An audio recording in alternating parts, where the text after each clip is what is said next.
हॉटेलसारखं एकदम परफेक्ट दाटसर असं सांबार बनवण्यासाठी हा व्हिडिओ शेवटपर्यंत नक्की बघा।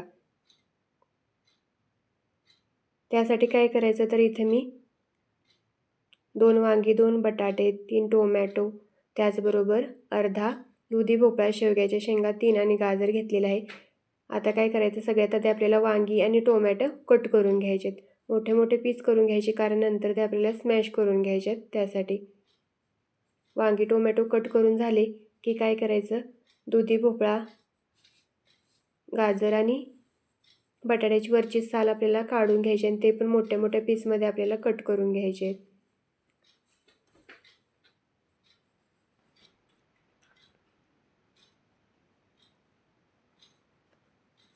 ह्या सगळ्या भाज्या कट करून झाल्या की आपल्याला शेवग्याच्या शेंगा पण कट करून घ्यायच्या आहेत मोठ्या मोठ्या पीसमध्ये आणि त्या सेपरेट अशा शिजवून घ्यायच्या आहेत।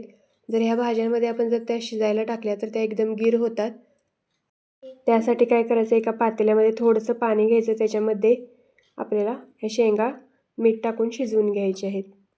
एकीकडे शेंगा शिजवून घ्यायच्या आणि दुसरीकडे आपल्याला ह्या कट करून घेतलेल्या भाज्या पण व्यवस्थित अशा शिजवून घ्यायच्या। त्याच्यामध्ये आपल्याला अर्धी वाटी तुरडा टाकायची आहे आणि 2 ग्लास पाणी टाकायचं आणि 2 शिट्ट्या घेऊन आपल्याला ते छान असं शिजवून घ्यायचं आहे। हे बघा, मस्त असं शिजले की स्मॅशरने आपल्याला ते स्मॅश करून घ्यायचं आहे।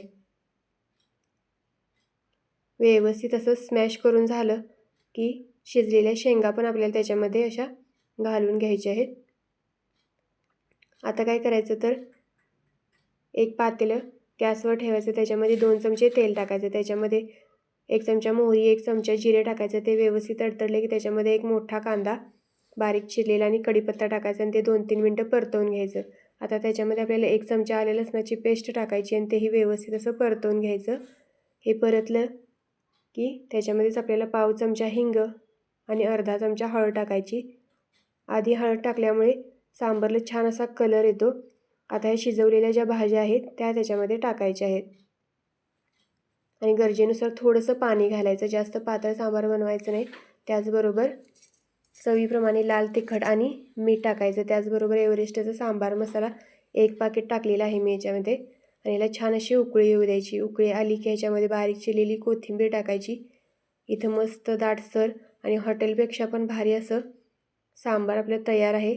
इडली बरोबर खा किंवा भाताबरोबर खा, हे खूप छान लागतं।